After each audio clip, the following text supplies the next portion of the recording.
Donc Jacques 5, versets 7 à 20. Je vais le lire.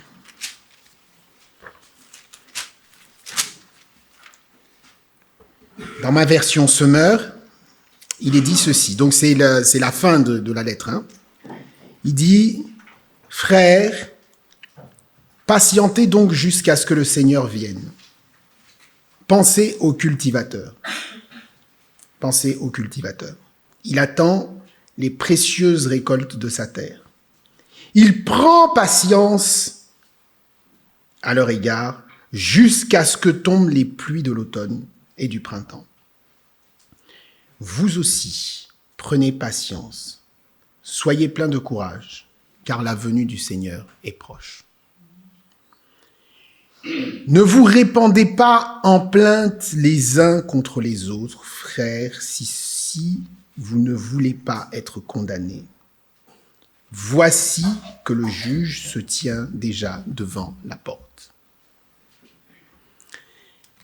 Frères, prenez comme modèle de patience persévérante dans la souffrance les prophètes qui ont parlé de la part du Seigneur. Oui, nous disons bienheureux ceux qui ont tenu bon. Vous avez entendu comment Job a supporté la souffrance. Vous savez ce que le Seigneur a finalement fait en sa faveur parce que le Seigneur est plein de bonté et de compassion. Avant tout, mes frères, ne faites pas de serment, ni par le ciel, ni par la terre, ni par n'importe quoi d'autre. Que votre oui soit un oui authentique et votre non un non authentique, afin que vous ne tombiez pas sous le coup de la condamnation. L'un de vous passe-t-il par la souffrance, qu'il prie. Un autre est-il dans la joie, qu'il chante des cantiques. L'un de vous est-il malade, qu'il appelle les responsables de l'Église qui prieront pour lui après lui avoir fait une onction d'huile au nom du Seigneur. La prière faite avec foi sauvera le malade et le Seigneur le relèvera. S'il a commis quelque péché, il lui sera pardonné. Confessez vos péchés les uns aux autres et priez les uns pour les autres afin que vous soyez guéris. Quand un juste prie, sa prière a une grande efficacité.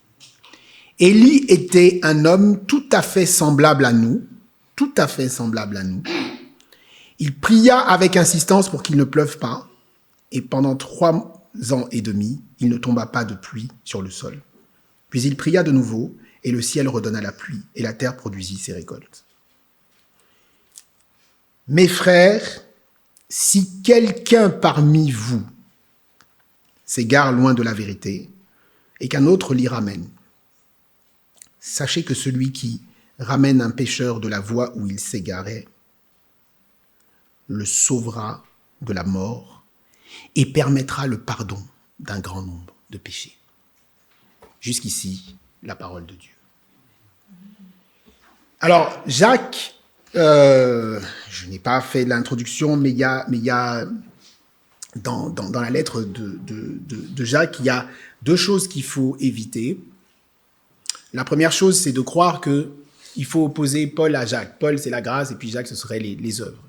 Ce n'est pas vrai, parce que, en fait, quand on lit bien la lettre de Jacques, c'est une lettre qui, semble-t-il, il y a beaucoup d'impératifs. On sent qu'il faut faire ceci, il faut faire cela, faites ceci, ne faites pas cela. Mais derrière, il y a aussi tout un message de grâce. Et puis, les thèmes principaux de la lettre de Jacques, eh bien, c'est l'épreuve dans la tentation. Donc, l'épreuve dans la tentation, l'importance de la patience, ça c'est une première chose. Deuxième chose, la sagesse et l'usage de la parole. Lorsque nous parlons, est-ce que nous parlons de manière intelligente? Est-ce que nos paroles sont des paroles d'encouragement ou pas? Ça, c'est le deuxième thème de Jacques. Troisième chose, c'est la richesse et la pauvreté. que les riches ne méprisent pas les pauvres. Et Jacques a on voit que ce n'est pas seulement un apôtre, mais aussi un pasteur dans le souci qu'il a pour les pauvres. Pasteur, une des choses très importantes, c'est quand il va chercher les brebis les plus galeuses. Je crois important de rappeler ce point parce que Jésus lui-même l'a fait. Nous sommes tous des exemples vivants de où il nous a sortis et nous ne pouvons même pas aujourd'hui évoquer d'où il nous a sortis. Donc, c'est un don de Dieu. Ce n'est pas évident. Voilà les thèmes de Jacques. Et le chapitre 5, là, il précède une exhortation dure que Jacques fait contre les riches. C'est dur, hein. Nous pouvons lire un peu. Hein. 5, c'est dur ce qu'il dit. Et maintenant, écoutez-moi, vous qui êtes riches, pleurez et lamentez-vous au sujet des malheurs qui vont fondre sur vous. Votre richesse est pourrie et vos vêtements sont rongés par les mites. Votre or et votre argent sont corrodés et cette corrosion témoignera contre vous. Elle dévorera votre chair comme un feu. Vous avez entassé des richesses dans ces jours de la faim. Vous n'avez pas payé leur juste salaire aux ouvriers qui ont moissonné vos champs. Cette injustice crie contre vous et les clameurs des moissonneurs sont parvenues jusqu'aux oreilles du Seigneur des armées célestes. Vous avez vécu ici-bas dans les plaisirs et le luxe. Vous êtes engraissés comme des animaux. Carrément, hein, c'est dur, hein, comme des animaux pour le jour où vous allez être égorgés. Vous avez condamné, vous avez assassiné des innocents sans qu'ils vous résistent. Qui dit ça dans l'Église aujourd'hui?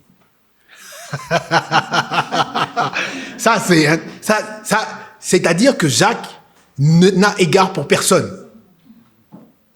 C'est ainsi qu'on reconnaît aussi le prophète n'a égard pour personne. Que tu sois riche, que tu sois pauvre, si tu n'es pas dans le droit chemin, je te remets dans le droit chemin. Et si pour cela, ça doit passer par une admonestation pour t'éviter l'enfer, je vais le faire. C'est aussi une forme d'amour. Et donc, là, si vous voulez, c'est un passage dur, quoi. Donc, c'est pour ça que je dis violente exhortation contre les riches. Et la dernière partie de l'épître, c'est une série de recommandations. Et il faut pas lire ça simplement comme des commandements. Si on lit de manière superficielle, on pourrait penser que Jacques dit, bon, faut faire ci, faut faire ça, faites ceci, faites cela, comme je vous l'ai dit en introduction. Mais il faut lire en arrière-plan à chaque fois la croix de Jésus et les conséquences pour les croyants. Ok, nous croyons que Jésus est notre Sauveur et Seigneur. Qu'est-ce que ça a comme conséquence? Qu'est-ce que ça a comme conséquence? Pas seulement dire Jésus est mort pour moi, pour mes péchés, amen. Allez, c'est bon. Non. Qu'est-ce que cela engendre comme conséquence dans nos vies? C'est comme une explosion nucléaire. Conséquences sont énormes. Et donc, patience, prière, foi, ce sont les thématiques qui peuvent nous paraître évidentes, qui achèvent cette lettre de Jacques. Et tous ces thèmes traduisent, quand on y réfléchit un peu, les fruits que donne l'esprit. Les fruits que donne l'esprit. Et Jacques affirme d'ailleurs, sur ce point, que Dieu, ça c'est ce qu'il dit dans le chapitre 4, versets 6 à 7, Dieu ne tolère aucun rival de l'esprit qu'il a fait habiter en nous. Mais bien plus grande est la grâce qu'il nous accorde. Malgré sa colère, Dieu est prêt à manifester généreusement sa grâce à celui qui reconnaît humblement sa faute. Donc, la condition pour que nous produisions les fruits mentionnés dans Jacques 7, je rappelle la patience, la prière, la foi, c'est d'être au clair avec Dieu c'est-à-dire dans une position d'humilité. Voici d'ailleurs ce que dit l'Écriture à ce sujet. Dieu s'oppose aux orgueilleux, mais il accorde sa grâce aux hommes. Vous savez, la dernière fois à mon travail, je ne vais pas citer de nom, j'ai été évalué par des personnes. Donc, pas moi, hein, mais mon laboratoire a été évalué par des personnes. Dont une qui ne connaît vraiment rien.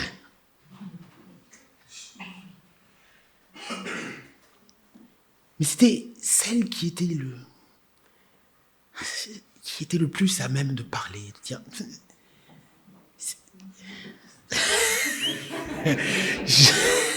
J'étais fou.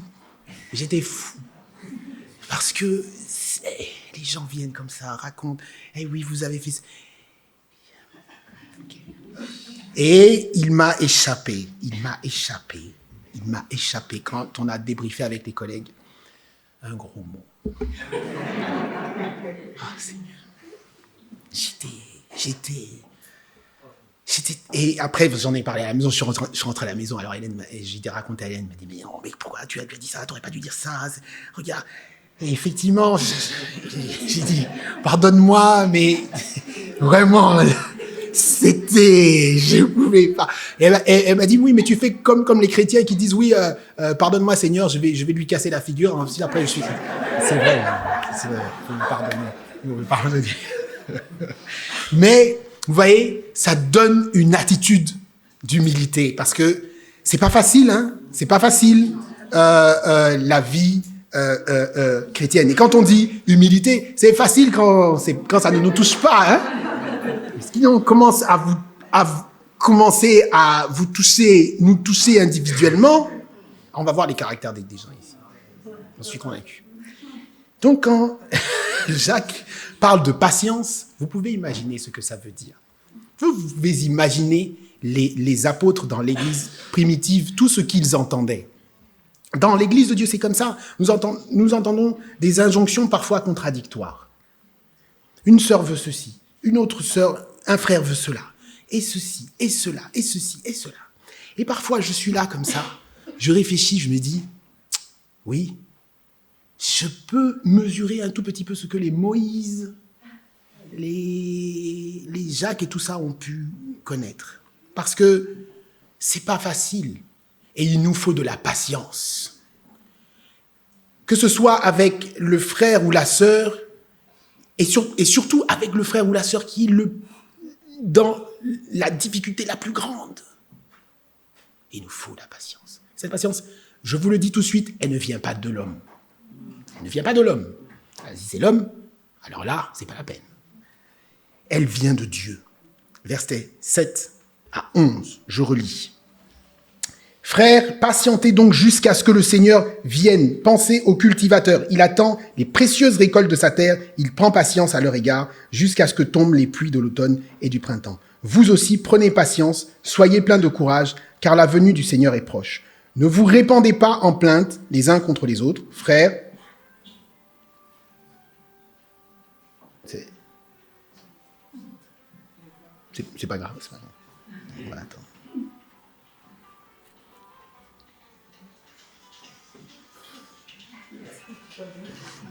C'est bon. Ne vous répandez pas. Vous voyez, qu'est-ce que je viens de lire là? Ne vous répandez pas en plainte les uns. Le téléphone vient de sonner. Hein. J'espère que... Ne vous répandez pas en plainte les uns contre les autres, frères, si vous ne voulez pas être condamnés. Exemple concret. Exemple concret. Ça fait partie de l'amour et de la patience aussi. Oui. Voici que le juge se tient déjà devant la porte. Frères, prenez comme modèle de patience et de persévérance dans la souffrance les prophètes qui ont parlé de la part du Seigneur. Oui, nous disons bienheureux ceux qui ont tenu bon. Vous avez entendu comment Job a supporté la souffrance. Vous savez que le Seigneur a finalement fait ce que le Seigneur a finalement fait en sa faveur, parce que le Seigneur est plein de bonté et de compassion. Le verset 7 illustre cette idée, ce principe chrétien d'un chrétien rempli de l'esprit. Patienter jusqu'à ce que le Seigneur vienne. Ce que traduit encore ce verset, c'est ayez du courage sur le long terme.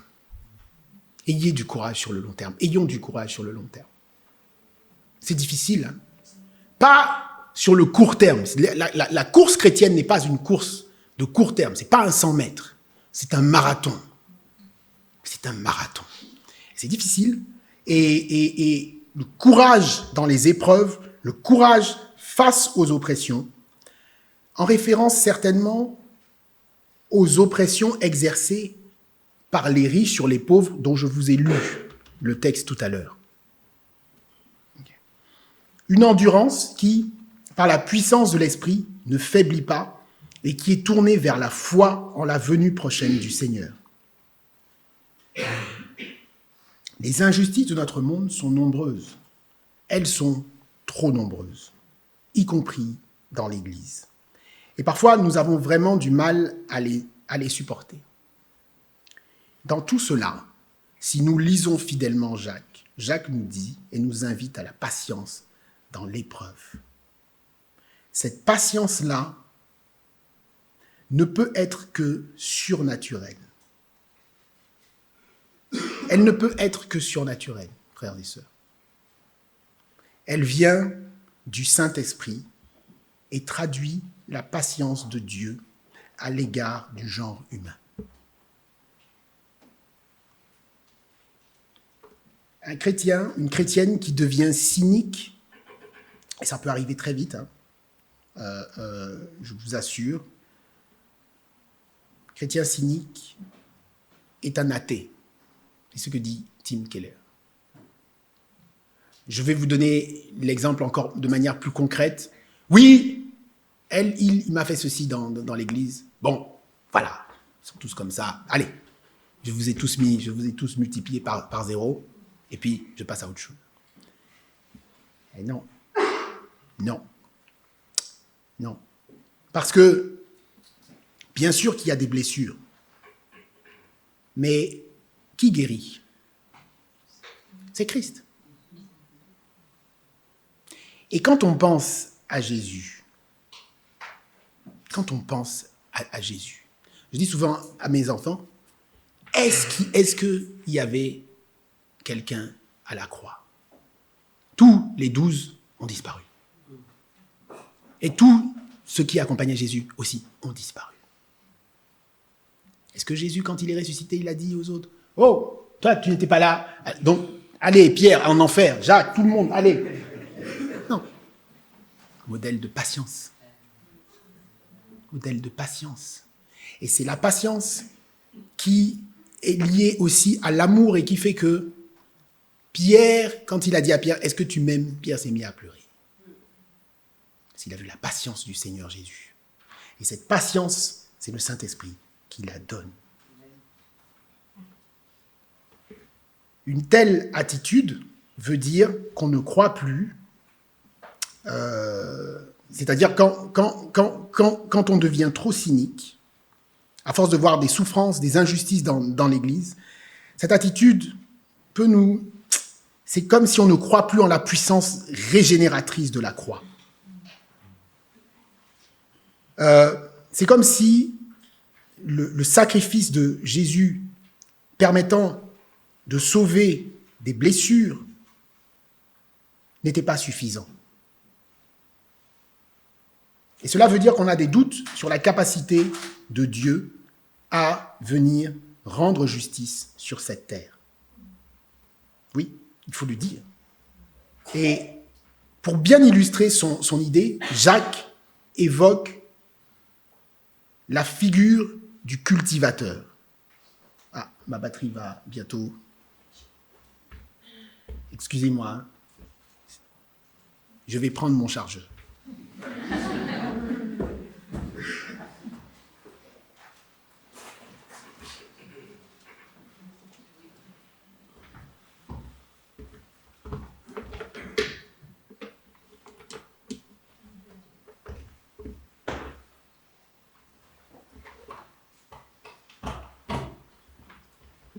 Merci pour votre patience. Jacques évoque la figure du cultivateur. Bon, je ne sais pas s'il y a beaucoup de gens qui savent ce que c'est. Vous savez, quand on cultive la terre, on ne sait pas ce qu'on va récolter. Hein. Il faut avoir beaucoup de patience. Parfois, les récoltes sont bonnes, parfois, les récoltes ne sont pas bonnes. Et on est dans l'angoisse de qu'est-ce qu'on va avoir, est-ce qu'on aura suffisamment pour se nourrir ou pas.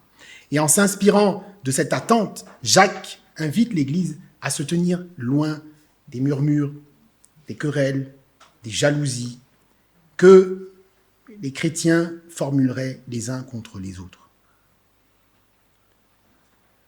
Et pour illustrer encore mieux ce modèle, il parle de la patience de Job. Est-ce que nous connaissons plus patient que Job ? Il y a Moïse, mais Job, vraiment, personne ne voudrait être comme Job. La souffrance qu'il a eue, jusqu'à ce qu'on lui dise même de maudire Dieu, et il a dit « je ne le ferai pas ».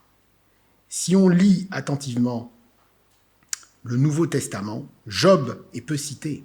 Il est cité en 1 Corinthiens 3, verset 19, mais en fait, ce que Job représente ici, pourquoi Jacques évoque la figure de Job, c'est parce que Job, accablé d'épreuves,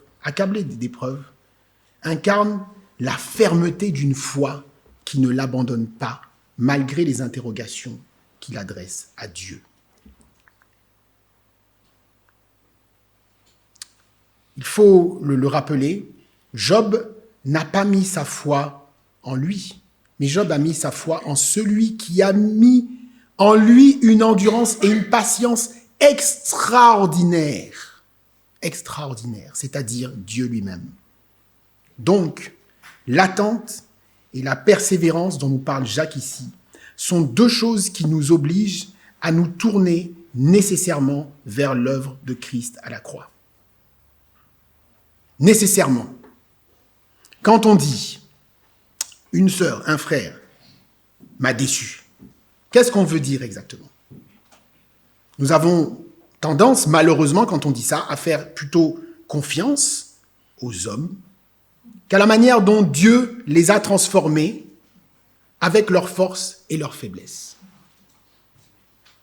J'espère que vous ne croyez pas en moi, mais que vous croyez en Christ, qui m'a transformé et qui me transformera encore.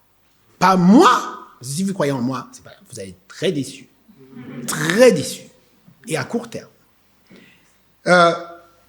Et cela, vous voyez, c'est la patience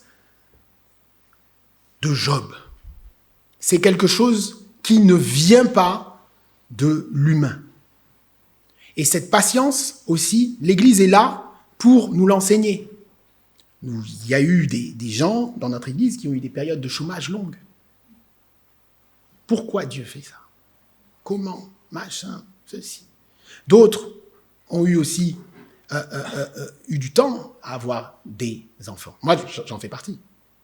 Pourquoi Dieu, machin, ceci, machin, cela. La patience.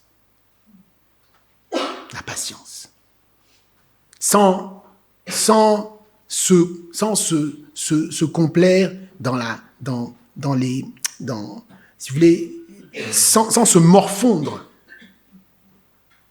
Parce que se morfondre, ça nous détruit. Et même si Jacques ne le mentionne pas,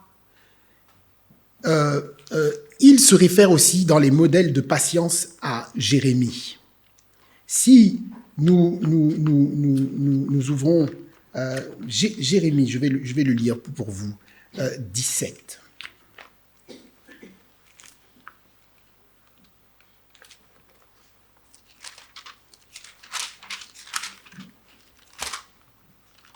Jérémie 17, versets 5 à 7. Voici ce que déclare l'Éternel. Maudit soit l'homme qui compte sur des hommes et qui fait des moyens humains la source de sa force, mais qui détourne son cœur de l'Éternel. Il est comme un buisson dans le désert et il ne verra pas arriver le bonheur.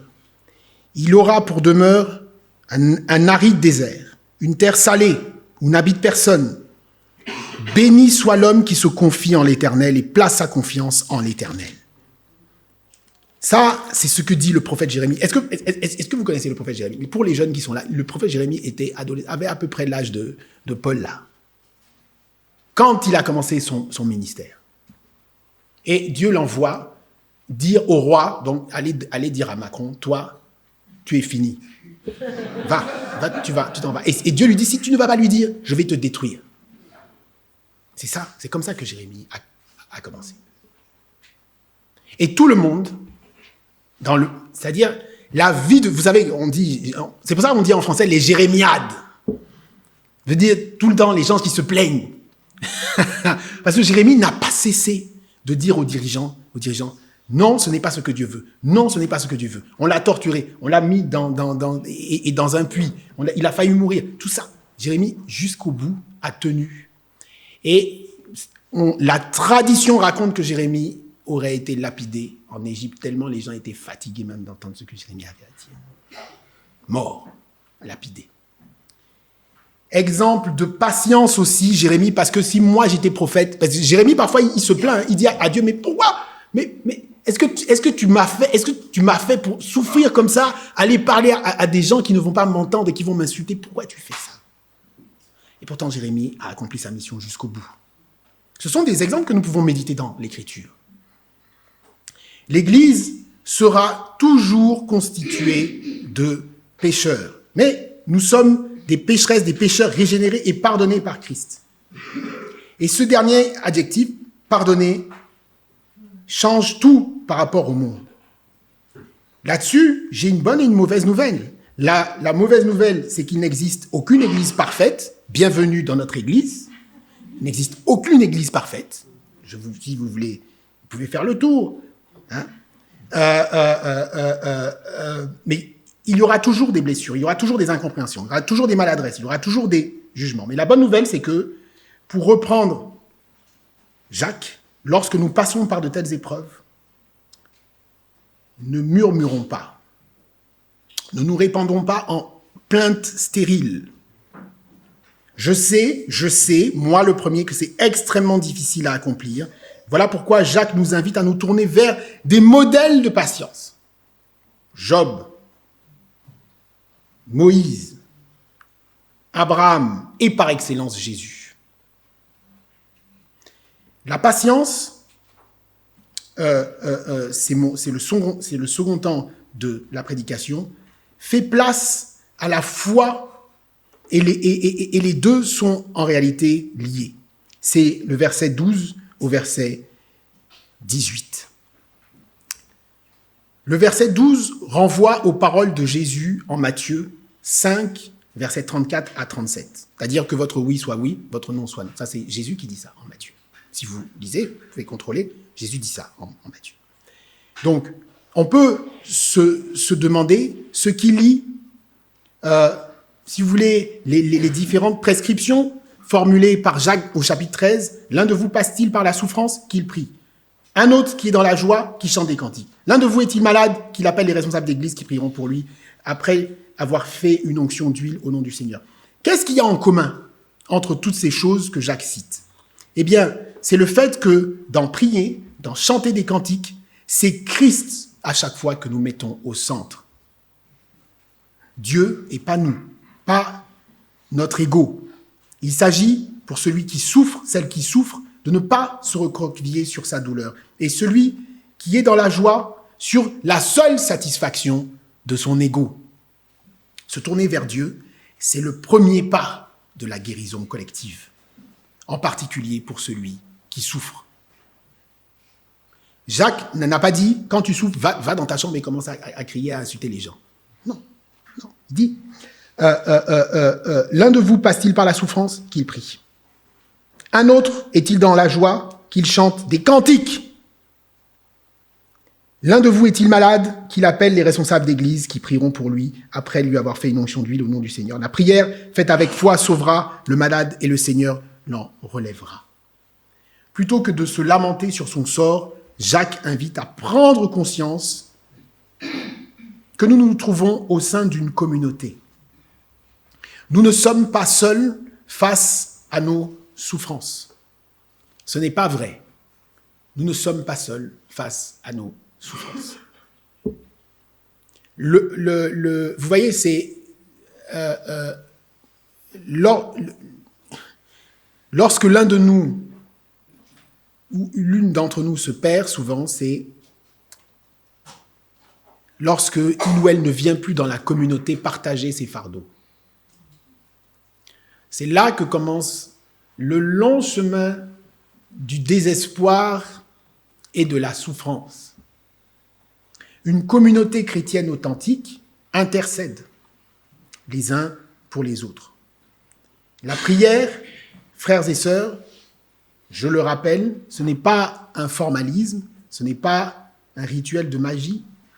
Christ le rappelle, nous sommes le sel de la terre. Si le sel perd sa saveur, il n'est bon qu'à être jeté au feu.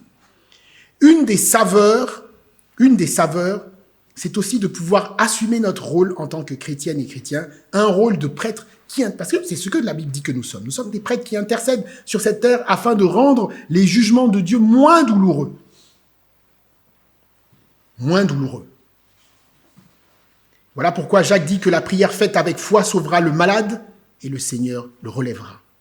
Comment comprendre ce verset? D'abord, comment il ne faut pas le comprendre? La prière, je l'ai dit, ce n'est pas un rituel magique. Le verset 15 ne donne pas de garantie totale en disant que si nous prions pour tel malade, celui-ci sera nécessairement guéri. Ce n'est pas ce que dit le verset. Le verset souligne la dimension de foi liée à la prière. La prière d'une juste est écoutée par le Seigneur. Ce que dit aussi le verset de manière simple, c'est que toute prière pour une guérison trouvera un jour son exaucement lors de la résurrection. D'où la cohérence de la pensée de Jacques, où il rappelle au verset 7 « Patientez donc jusqu'à ce que le Seigneur revienne. » Il y a des prières qui ne seront pas, ce que je suis en train de dire, il y a des prières qui ne seront malheureusement peut-être pas exaucées sur terre. L'apôtre Paul, je vous le rappelle, dans sa chair, nous dit qu'il a eu une écharde. Les théologiens ont spéculé, on ne sait pas exactement ce que c'était. On dit la maladie, on dit souffrance. Qu'est-ce que c'est? On ne sait pas. Mais Dieu ne l'en a pas délivré.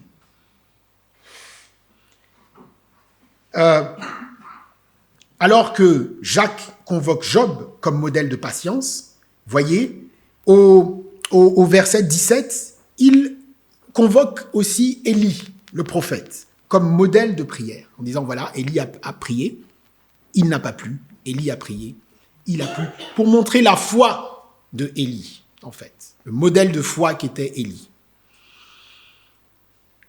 Dans la maladie, Jacques rappelle que le malade peut appeler les responsables d'église pour une onction d'huile. D'ailleurs, je ne suis pas en train de dire une hérésie, c'est dans notre confession de foi, je pense, de l'église, de l'Éperme.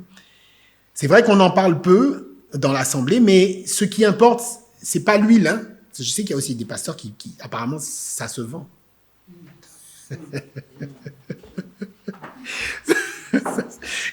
comme si l'huile guérissait. Mais non, c'est la foi qui est à la base de la prière guérit. Sinon, si vous achetez de l'huile là, donnez-moi l'argent, j'en ferai quelque chose de bien. Hein? mais c'est pas ce que dit Jacques ici. C'est pas ce qu'il dit. C'est pas ce qu'il dit. Il dit ce qui importe, c'est l'acte de foi qui est à la base de l'onction. Seul Dieu, dans son bon vouloir, guérit les malades. Et je le dis avec insistance, sachant que, et moi-même d'ailleurs, j'ai été dans une église comme ça à l'époque, il y a un certain nombre d'églises qui n'hésitent pas à attacher une signification particulière à l'huile d'onction. Mais si vous avez besoin de crème, vous pouvez aller dans des magasins pour vous mettre de la crème, il n'y a aucun souci, mais le fond du problème, il n'est pas là. Le fond du problème, c'est la foi.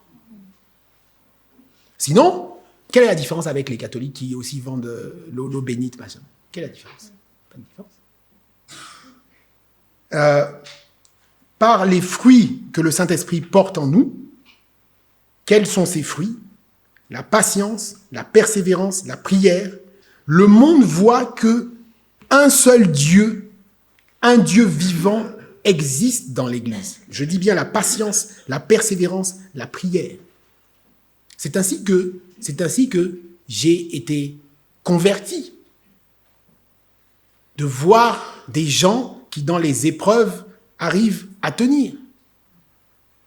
Un frère qui est maintenant parti, Rolf, un jour, l'ancien pasteur lui dit, je pense que Dieu t'a appelé au Seigneur. Il a dit ça, il a dit, toi, ton mode de vie ne me plaît pas.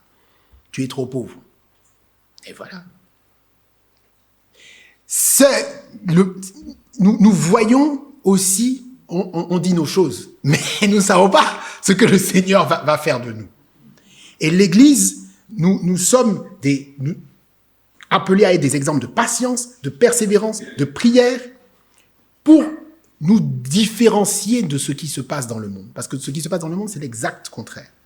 Et puis Jacques termine par ce verset, un peu bizarre, mais très important. Mes frères, si quelqu'un parmi vous s'égare loin de la vérité, et qu'un autre l'y ramène, sachez que celui qui ramène un pécheur de la voie où il s'égarait, le sauvera de la mort et permettra le pardon d'un grand nombre de péchés. Ça, c'est véritablement l'idée que lorsque quelqu'un est égaré loin de la vérité, il nous faut quoi? De la patience. De la patience, hein? Parce que il ne faut pas dire, je te passe un coup de fil, bon, si tu ne crois pas, bon, et puis on passe à autre chose. Non, de la patience. Il y a des gens dans l'assemblée, dans l'église, qui nécessitent un suivi méticuleux. Parce qu'il y a des gens qui ont des questions, qui ont des souffrances, peut-être parfois sur plusieurs années. Donc un suivi, je vous parle ici de plusieurs années de discussion, de prière, d'aller voir les gens. C'est comme un troupeau. Aller voir les brebis qui sont les plus malades, qui sentent les plus mauvais, qui sont les plus dégueulasses. C'est ça que Jacques est en train de dire ici. Parce que pourquoi? En le faisant, c'est un acte d'amour. Parce que on épargne à cette personne, justement, un jugement encore plus dur. C'est ça que tout le monde... Paul Tripp a écrit « Pasteur, un métier dangereux ». C'est aller chercher les brebis les plus difficiles, celles qui souffrent. Pasteur, pourquoi j'ai pas de travail depuis 10 ans? Mais pourquoi j'ai un tel et puis ça marche pas, machin, ça. Il faut entendre ça. Et parfois même se faire insulter. Et parfois même se faire abrouer. Et parfois aller voir des gens qui vont vous poser un lapin. Pourtant, l'Église nous montre, quand on entend ce que disent les apôtres, c'est ce qu'ils ont fait. Je termine avec cette histoire de l'apôtre Jean qui, à 82 ans, est allé chercher un enfant, c'est-à-dire un adolescent qui s'était perdu dans la délinquance, sans avoir peur qu'on lui casse la figure. Il allait lui chercher. L'enfant, voyant l'apôtre Jean, a fui, parce qu'il savait que l'apôtre Jean allait venir le chercher là où il était. Là où il était. Ça, c'est un amour qui n'est pas un amour humain. Je ne sais même pas si pour mon propre enfant je ferais ça. Je ne sais même pas.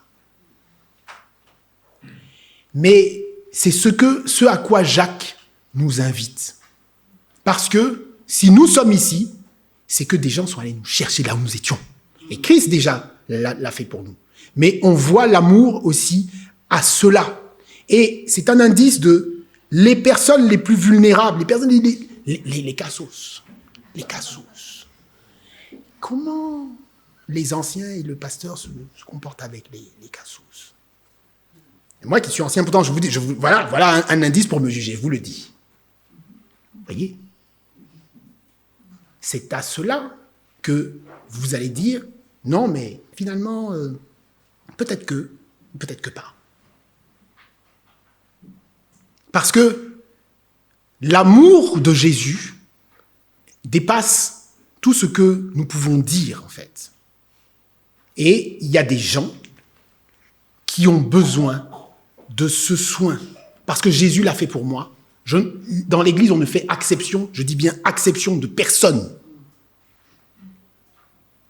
Et nous devons être sensibles aux causes les plus difficiles. Oui. C'est là que Dieu aussi nous donne de la patience. Pas nous, parce que si moi, Lionel, je vous dis encore une fois, c'est pas la peine, hein. On arrête tout de suite. Mais Christ en nous. Christ en nous. Et ça, c'est quelque chose qui est fondamental dans l'Église, qui n'existe pas dans le monde. Qui, aujourd'hui, pourrait donner une pièce sur le fait que Emmanuel Macron soit chrétien demain? Qui donnerait une pièce? Qui même veut entendre parler de ce monsieur encore? Non. Mais, en Christ, si Dieu, demain, me dit, ou vous dit, va lui exposer l'évangile, je serai obligé de le faire. Parce que Dieu l'a fait pour moi. Qu'est-ce que moi je suis de plus que lui? Si moi j'étais à sa place, ferais-je différemment? Attention, hein, je ne prends pas de position politique, mais vous comprenez ce que je suis en train de vous dire. Dieu ne fait exception de personne. Si je vous dis que moi, Lionel, quelqu'un donnait une pièce sur mon salut, je vais vous mentir. Parce que vous ne m'avez pas connu avant. Mais si quelqu'un donnait une pièce sur moi, je vais vous mentir. Il y a même aujourd'hui, encore, j'ai plus de cartes. Il y a des gens qui ne croient pas que je sois chrétien. Donc, le soin qu'ont mis des pasteurs à venir me chercher où j'étais, à persévérer dans mes hérésies, dans tout ce que j'ai pu inventer de machin, de justification, à continuer à venir me voir. Je dis, mais écoutez, je vous ai insulté, je vous ai tout... Pourquoi vous venez encore me fatiguer? On vient, parce qu'on t'aime. Parce que nous voulons que tu ne sois pas perdu. Eh bien, ce soin, aujourd'hui, vous le voyez. Et c'est ce que nous sommes appelés à faire dans l'Église. Pas seulement, bien sûr, le pasteur, les anciens, bien sûr, mais l'ensemble. L'ensemble. L'Église, je le répète, n'est pas une association 1901. C'est pas un club où on vient, bon, mon frère, ça va, comment tu vas? Au revoir, à bientôt. Et puis, la vie reprend. Non. Nous devons être attentifs, attentives. L'amour, c'est ça aussi. Ça fait longtemps, je vous parle de ça depuis quelques minutes, mais c'est très intuitif. Ceux qui sont mariés, est-ce que si depuis des années je suis marié, je donne rien, même pas une bague à ma femme, elle va dire que je l'aime? C'est la blague. C'est la blague. Il en est de même dans nos relations, de l'attention, de le soin, de l'amour. Pourquoi nous nous mettons en 4? Pourquoi nous nous coupons en 10? C'est parce que nous vous aimons. Et nous voulons que vous grandissiez en Christ. Et même plus que nous, en sagesse, que dans l'Église, quand on prêche, il y ait des gens qui contrôlent ce qu'on dit, que ce soit moi, Alex ou Paul, qui disent « Non, tu as dit ça, moi, je lis ça, et en fait, explique-moi pourquoi tu as dit ça. J'ai tel problème, mais tu étais où? » La famille de Dieu va beaucoup plus loin que la famille de sang. Et c'est ça qui fait la spécificité de l'Église, parce que Christ, le modèle qu'il a donné, et l'esprit qu'il nous a transmis après sa mort, prendre soin des brebis, ce n'est pas facile. Mais c'est ce à quoi Jacques nous invite ici. Je vais prier. Seigneur, nous te sommes reconnaissants de cette parole. Seigneur, tu es bon. J'affirme ici que tu es bon. Tu es patient. C'est vrai que nous ne sommes pas patientes et patients, mais nous avons besoin de ta patience. Nous avons besoin de la foi et nous avons besoin de l'espérance.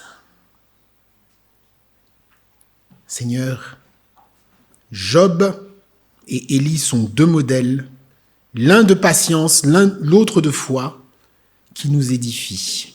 Aide-nous, Seigneur. Aide-nous à véritablement prendre au sérieux la parole de Dieu, qu'elle fasse autorité dans notre vie. Parce que elle nous donne tellement de bienfaits, tellement de bienfaits. Et je prie pour toutes les sœurs, tous les frères dans notre Église. Je sais, on ne peut pas résoudre tous les problèmes, mais je te remets humblement, je te remets tous les problèmes par lesquels nos frères et nos sœurs passent. Pour que, Seigneur, toi seul, puisses y apporter une solution et que tu nous donnes l'esprit pour encourager, pour reprendre, pour corriger et que mutuellement nous puissions nous édifier. Oui, Seigneur, c'est ce que nous voulons pour que personne ne se perde. Parce que ce qui nous guide, c'est l'amour, mais ce n'est pas l'amour du monde. C'est l'amour sacrificiel. Christ a donné pour nous, pour l'Église. Et nous voulons que notre Église, comme les autres Églises qui confessent Jésus-Christ comme Seigneur et Sauveur, soit saine, soit sainte, repose sur des bases claires. Merci pour ta parole. Elle est vraiment une lampe à nos pieds, comme dit David, une lumière sur notre sentier. Béni sois-tu. En ton nom, j'ai ainsi prié. Amen.